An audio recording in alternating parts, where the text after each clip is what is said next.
Hey y'all, what's going on? This is Straight to the Point Tech, and I'm back again with another video. So as promised, this video is going to be about should you buy the PS5 in 2024. And we're going to go over a few things, specifications, all that good stuff.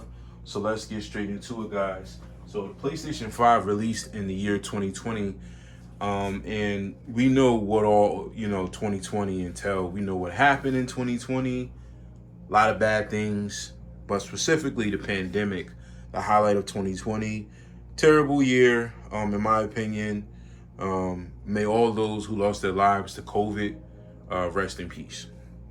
Now, guys, the PS5 again released in 2020, and I was fortunate enough to get mine a year later, which was 2021. Scalpers were the reason why PlayStation 5s were hard to lock down, because when GameStop got them in, when Target got them in, when Walmart got them in, any other major retailer got them in, Best Buy, there were like bots in place to lock down all the PS5s that were available, and then they were reselling them for like ridiculous prices, like on eBay and Amazon and other websites for like $1,500 to $2,000, like just ridiculously overpriced. So yeah, and then not to mention a lot of the factories were shut down, so they weren't mass producing the consoles. They were being produced at small quantities and increments. So when they became available, you got what you could get, or the scalpers got them, and then that was it. So very frustrating times. I'm glad those times are over. But the PS5 is a powerful console. I like it. I prefer my Series X in many ways, but I also prefer my PS5 in many ways. I have a lot of love for it. Now, the PlayStation 5 has an AMD Zen 2 CPU, 8 cores. It has 3.5 gigahertz with variable frequency, which is similar to hyperthreading, if you guys understand what hyperthreading is. If you don't, you go research it. It's pretty simple and self-explanatory. The GPU is a custom RDNA 2 with 10.28 teraflops, 36 CUs at 2.23 gigahertz, which also has variable frequency, which is similar to the processor. So that means that both the CPU and the GPU have hyper-threading technologies. Now, the memory is 16 gigabytes of GDDR6 RAM. The storage is 825 gigabytes as far as the SSD goes, and some of that space is reserved for the console software. So it's kind of nothing you can do about it as far as like deleting and removing things.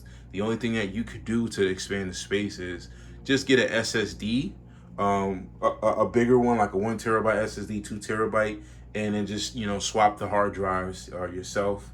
That's very much so possible. And then it is an option to add an external hard drive, whether you want to add an external hard drive or SSD. That's definitely an option.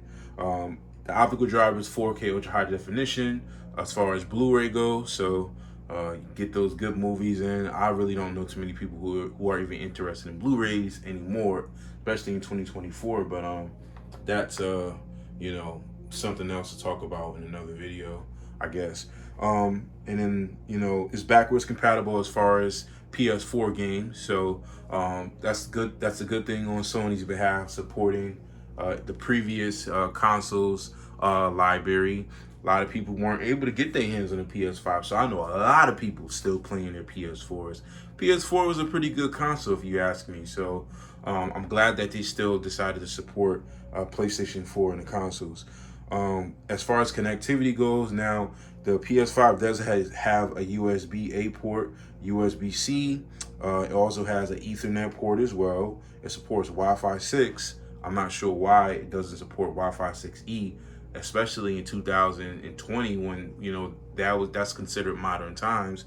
But that's neither here nor there. And then it does support Bluetooth 5.1. Now, the big thing that really drew me in to get a PlayStation 5, I know it may sound small, minuscule, whatever, but the fact that the controller was a dual sense controller with haptic feedback, which it's had for a long time, but the fact that the microphone was built in and you can actually communicate, that was one of the biggest things that drew me in as far as the PS5 and its controller.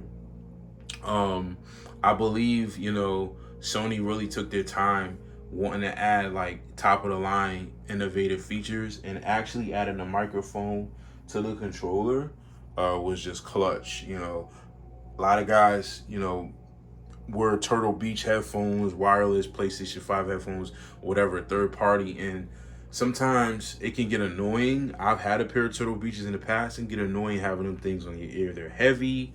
I mean, they're good. But sometimes, for somebody like me, I move around a lot. And, if I have to go somewhere like in the kitchen and you know, my friends that communicate with me or some stranger, I don't want to have to always wear those big old gigantic headphones in my ear. So I'm glad I'm able to take the controller with me and I can communicate if I'm in a party through my controller, which I always thought was neat. And then the battery life on the controllers are pretty decent.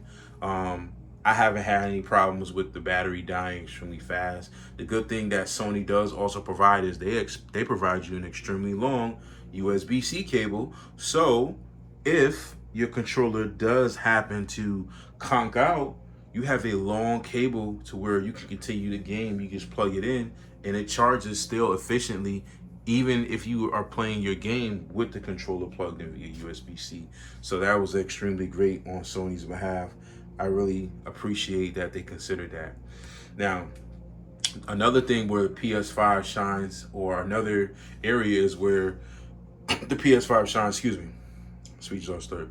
The library. So the PlayStation 5 over the Xbox Series X, the PlayStation 5's library just stomps it. And the reason why is because I feel like Sony in advance prepare releases later on by communicating with developers, whether it's a sequel or a prequel or some sort of trilogy for a specific game.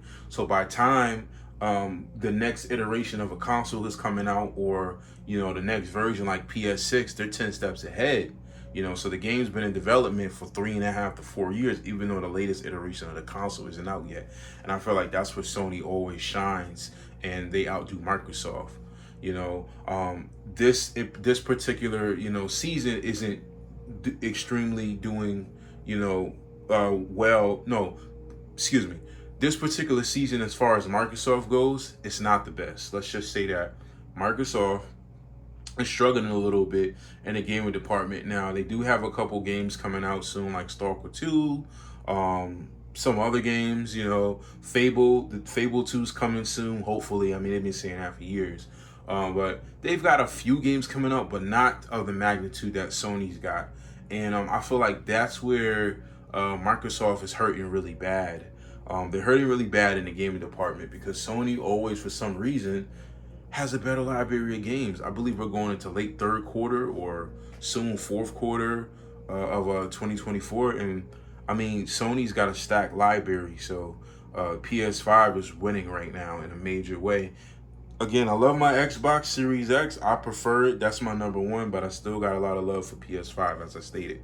Now, where I feel like the PlayStation 5 can improve is the PlayStation Plus.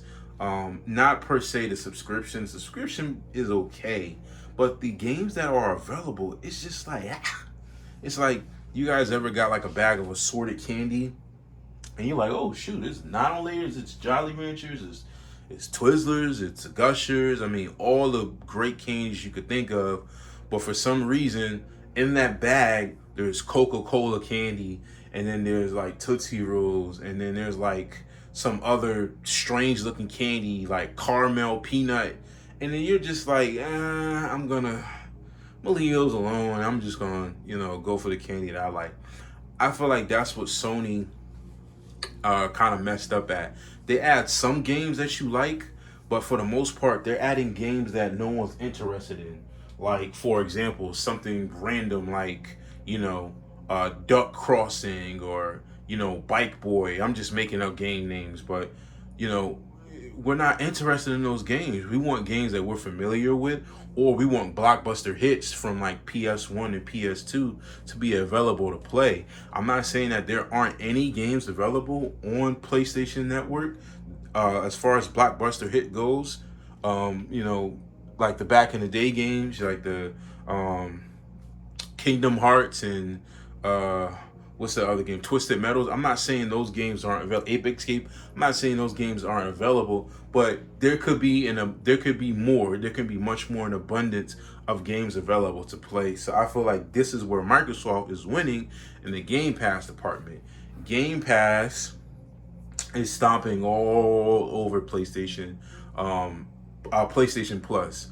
And the reason why is because Microsoft wanted to truly make sure that they didn't forget about the Xbox 360 era and the Xbox One era, like all those games that came out on the previous consoles, even going back as far as the original Xbox.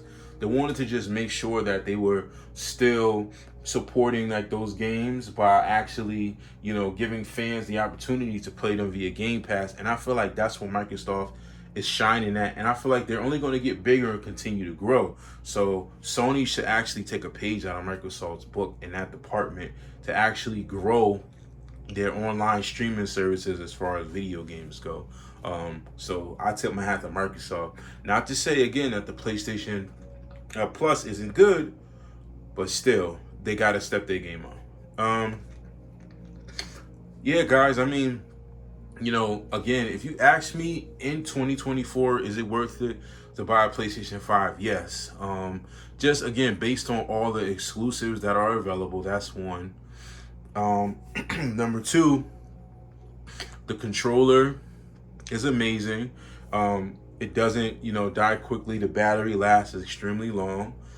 Three, I didn't mention this, but you could customize your actual PlayStation 5's cover case to whatever you want. I mean, they got dark matter color. You could black it out and make it look like the PS4. You can make it look like the PS2. I mean, you can actually customize all of that. And then PlayStation 5 has the exclusives. The Last of Us series, the God of War series. It has the Neo series. It's a lot of games that make the PS5 shine.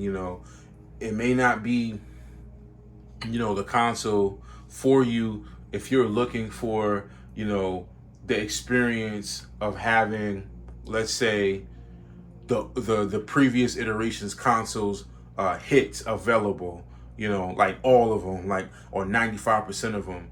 If that's the case, then you want to go with the Xbox, because it's 9 times out of 10 you're going to find Max Payne, Max Payne 2, you're going to find Max Payne 3, you're going to find Max Payne 3 whatever edition, Mafia, Mafia 1, Mafia 2, Mafia 3, the definitive edition. Like, that's Microsoft. You're going to get all that. You're going to get all those tribute games, and you're going to get the trilogies and all that. Sony, you might get one Mafia, you're not getting 3, you're not getting 2, you're not getting the definitive edition, special edition, none of that.